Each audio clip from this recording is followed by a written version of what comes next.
Regard croisé sur l'actualité du jour.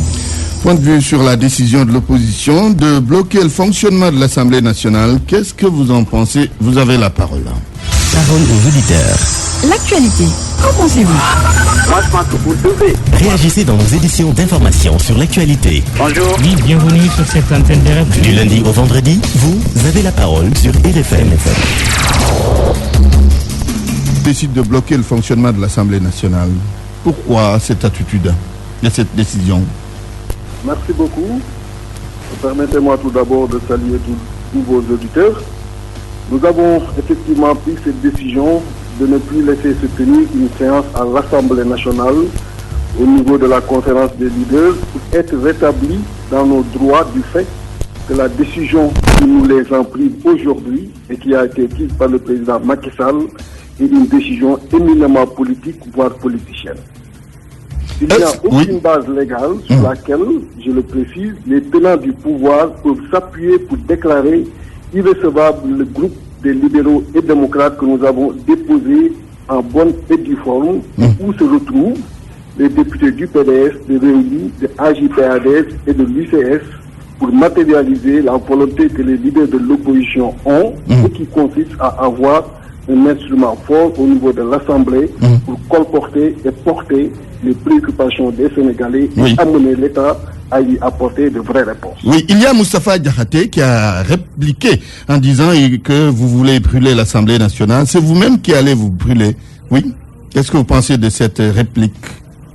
Nous ne sommes pas là pour brûler l'Assemblée nationale ou pour autre chose. Nous sommes là pour faire ce que la Constitution nous permet, le droit de manifester, pour être rétabli dans nos droits, pour que la démocratie règne dans ce pays-là et que la démocratie règne au niveau de l'Assemblée nationale. Et vous pensez que c'est la bonne démarche? Oui, vous savez, c'est la bonne démarche. Parce que là, nous ne sommes plus sur une question de droit, mais plutôt sur une volonté affichée par le président de museler l'opposition. Cette volonté a été notée, et vous l'avez suivi avec tous les Sénégalais, depuis le vote de cette loi liberticide et scélérate, avec la modification apportée sur l'article 20 du règlement intérieur de l'Assemblée nationale dans son alinéa premier, qui fait passer de 10 à 15 le nombre de députés requis pour constituer un groupe, même si, il faut le préciser, le groupe des libéraux et démocrates n'est pas concerné cette année, et avec surtout l'introduction de cet autre alinéa qui interdit à tout député qui démissionne de son groupe parlementaire d'adhérer à un autre groupe au cours de la législature, ce qui constitue un grand recul démocratique. Et depuis ce vote-là, nous avons compris que le président Macky Sall avait l'unique volonté de ne pas voir exister au niveau de l'Assemblée nationale un groupe fort de l'opposition. Et nous ne sommes pas prêts aujourd'hui à accepter cette forfaiture. Très bien, merci. Déthié Fall, porte-parole, disons, de l'opposition, mais vous êtes également le vice-président de Réumi. En ligne, Madame Awagé. Bonjour, Madame. Bonjour. Honorable députée à l'Assemblée nationale, vous êtes de l'APR. Qu'est-ce que vous pensez de cette décision de l'opposition de bloquer le fonctionnement de l'Assemblée nationale? Bonjour, Antoine. Je salue d'abord les auditeurs qui nous écoutent sur la RFM. Moi, ce que je voudrais dire à cette opposition, c'est qu'il oublie que nous sommes dans un état de droit, avec des institutions, des textes et des règlements à respecter. L'Assemblée nationale est une institution souveraine. Et ce que nous avons fait du début jusqu'à la fin est conforme au règlement qui régit le fonctionnement de l'Assemblée nationale. L'article 22 que nous avons appliqué est très clair. Et donc, je pense que cette opposition se trompe de cible et se trompe de champ de bataille. Parce que la crise, elle est interne.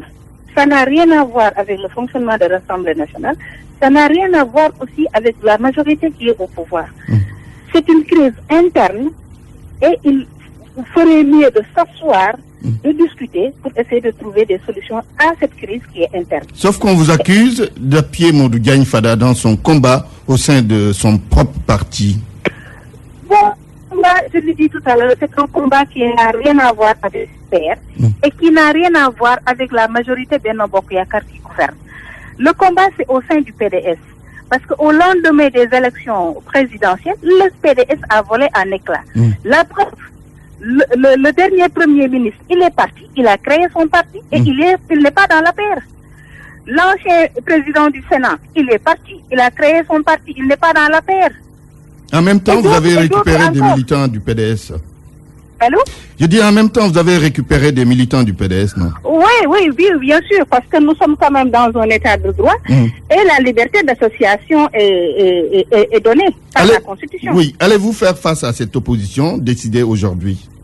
Oui, l'Assemblée nationale va fonctionner comme il faut. Ces propos de l'Assemblée ne nous ébranlent pas. Maintenant, s'ils décident de s'y opposer par la violence, alors la force restera à la loi. Très bien, merci. Awa Gueye, député à l'Assemblée nationale. Vous êtes membre de l'APR. Le dernier intervenant s'appelle Alassane Seck. Bonjour Alassane. Bonjour Antoine, je vous entends pas bien Antoine. Mais je vous entends parfaitement bien. On va corriger tout cela. Vous êtes donc secrétaire exécutif de la Ligue sénégalaise des droits de l'homme. Alassane, qu'est-ce que vous pensez de cette décision de l'opposition de bloquer le fonctionnement de l'Assemblée nationale? Antoine, je suis désolé de constater qu'aujourd'hui, encore une fois au Sénégal, il y a des difficultés pour mettre en place ce qu'on appelle la démocratie. Oui. Autant on le proclame sous tous les toits, urbi, orbi, que le Sénégal est un État démocratique.